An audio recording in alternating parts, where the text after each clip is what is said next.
এবং শুভেন্দু অধিকারী প্রচার করছে। আজকে যারা প্রাণঘাতে প্রাণ হারিয়েছে সন্ত্রাসবাদীদের দ্বারায়, আমি একে একে তাদের নামের লিস্ট আপনাদের কাছে তুলে ধরছি। আপনারা বাছাই করে নেবেন এর মধ্যে কটা হিন্দু আর কটা মুসলিম।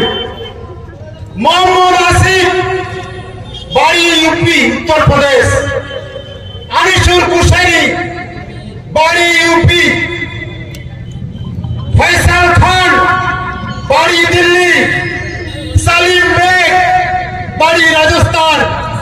অনিল রায়, বাড়ি বিহার। রমেশ যাদব, বাড়ি উত্তর প্রদেশ। প্রদীপ মিশ্র, বাড়ি উত্তর প্রদেশ।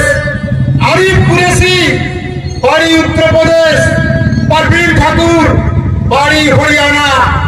জামির আহমেদ, বাড়ি পাঞ্জাব। সুরেশ কুমার, বাড়ি দিল্লি। মহাজিন শেখ, বাড়ি মহারাষ্ট্র। আব্দুল আনসারি, বাড়ি বিহার। মঞ্জু শর্মা, বাড়ি রাজস্থান। দীপক ভার্মা, বাড়ি উত্তর প্রদেশ। নাজিম খান, বাড়ি উত্তর প্রদেশ। সুনীল গুপ্ত, বাড়ি বিহার। আসলাম মির্জা, বাড়ি গুজরাট। রাকেশ যাদব, বাড়ি মধ্যপ্রদেশ। শরীফ শেখ, বাড়ি মহারাষ্ট্র। শহীদ হোসেন, বাড়ি দিল্লি। রিয়াজ আহমেদ, বাড়ি জম্মু।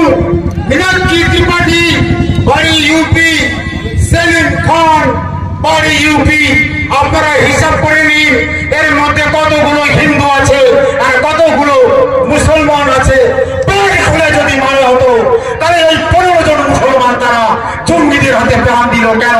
বিজেপিদের কাছে কৈফিয়ত চাইবেন না? এই অপবাদের প্রতিবাদ আপনারা করবেন না? তাই বলছি আগামী 26শে বিধানসভা নির্বাচনে সজাগ থাকবেন। বিজেপিকে ওই বঙ্গোপসাগরে ছুঁড়ে ফেলে দিতে হবে। এই আশা আকাঙ্ক্ষা আহ্বান রেখে সকলকে আমি নমস্কার, ধন্যবাদ জানিয়ে আমার এই বক্তব্য শেষ করছি। জয় হিন্দ, বন্দে মাতরম। তৃণমূল কংগ্রেস জিন্দাবাদ, মমতা ব্যানার্জি জিন্দাবাদ, আব্দুল কাদের মোল্লা জিন্দাবাদ। ধন্যবাদ আমাদের প্রিয় নেতা সম্মানীয় বিধানসভা মহাশয়কে একটু সবিস্তার একটু মূল্যবান বক্তব্য তিনি রেখেছেন। এবার আপনাদের সামনে বক্তব্য রাখবেন আমাদের আটগাছা অঞ্চল মহিলা তৃণমূল কংগ্রেসের সভাপতি সম্মানীয় মৌসুমী মন্ডল মহাশয়। বিধায়কের অ্যাকাউন্ট চেক করা হোক। বিধায়ক হওয়ার আগে তার অ্যাকাউন্টে কত টাকা ছিল, আজকে তার অ্যাকাউন্টে কত টাকা জমেছে, কোথায় থেকে জমেছে? ক্ষমা করবেন, দলের বিরুদ্ধে বলছি, বিধায়কের বিরুদ্ধে বলছি, খুব দুঃখের সঙ্গে আমরা বলছি। আজকে আপনারা মূল স্রোতে আছেন, তৃণমূল কংগ্রেসের পাশে আছে। আগামী 26শে নির্বাচন, আপনারা তৈরি থাকবেন। দুর্নীতি পরায়ণ ব্যক্তি আগামী দিনে দলের স্থান নেই। সে বিরোধী হোক না কেন, এমপি হোক না কেন, মন্ত্রী হোক না কেন, এটাই তৃণমূল কংগ্রেসের নীতি। আরেকটি কথা আপনাদেরকে বলে রাখি, আপনারা একটু সজাগ দৃষ্টিতে থাকবেন। অপবাদে কর্ণপাত করবেন না, গুজবে কান দেবেন না। আজকের দেশে বিভিন্ন জায়গায় বিচ্ছিন্নতাবাদীর ঘটনা ঘটছে, সন্ত্রাসবাদীর ঘটনা ঘটছে। ইদানিং যেটা কাশ্মীরের পেহেলগাঁওতে ঘটলো, আমরা তার তীব্র নিন্দা জানাই, আমরা তার তীব্র প্রতিবাদ জানাই। এটাকে আমরা তৃণমূল কংগ্রেস কোনো মিথ্যা ঘটনা বলে আমরা অস্বীকার করছি না।